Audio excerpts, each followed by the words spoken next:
nandito na tayo ngayon sa SMOA. At ito po yung New Year countdown sa 2025. Ito yung mga nag-aabang dito ng New Year.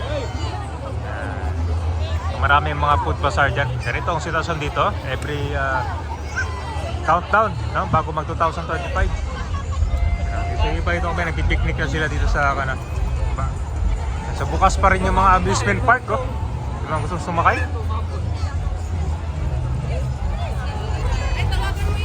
Mga patok na sakayan dito. Moai 250 Drop Tower. Maganda, no? At the same time, merong amusement park dito. Tapos nag-aapang pa kayo ng fireworks. Mamayang kanyan. Saktong alas 12.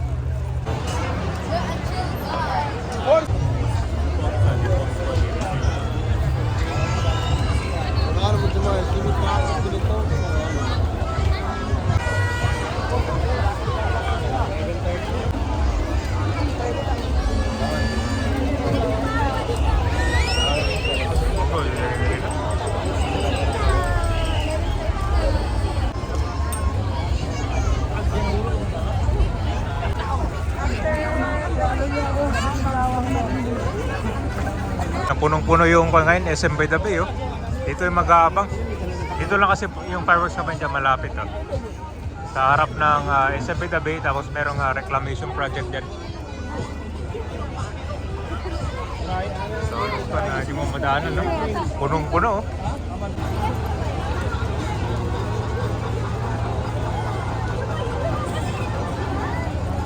Ayan, punong-puno, oh.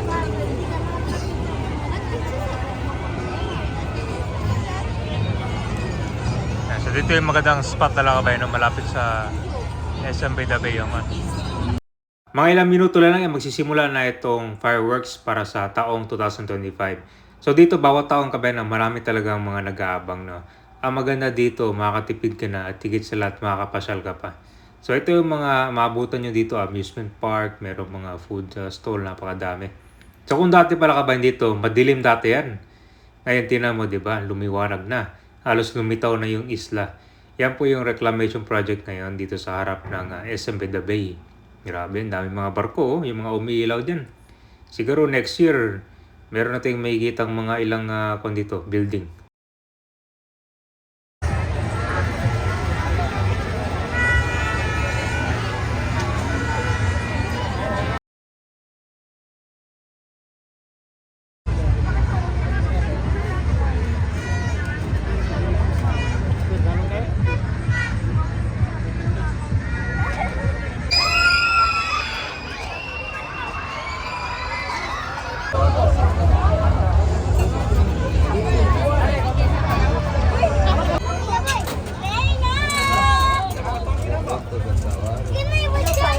Doon na yung countdown, malapit na, nag-aabang na sila dito.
sabay na.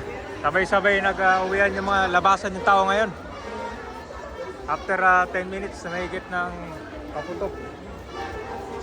Sabay-sabay labasan ngayon. No? Buti hindi malakas yung ulan. Sabay, no? Yan, no? Takbuhan ngayon, pauwian ng mabilisan. Grabe, oh. Kasi lang.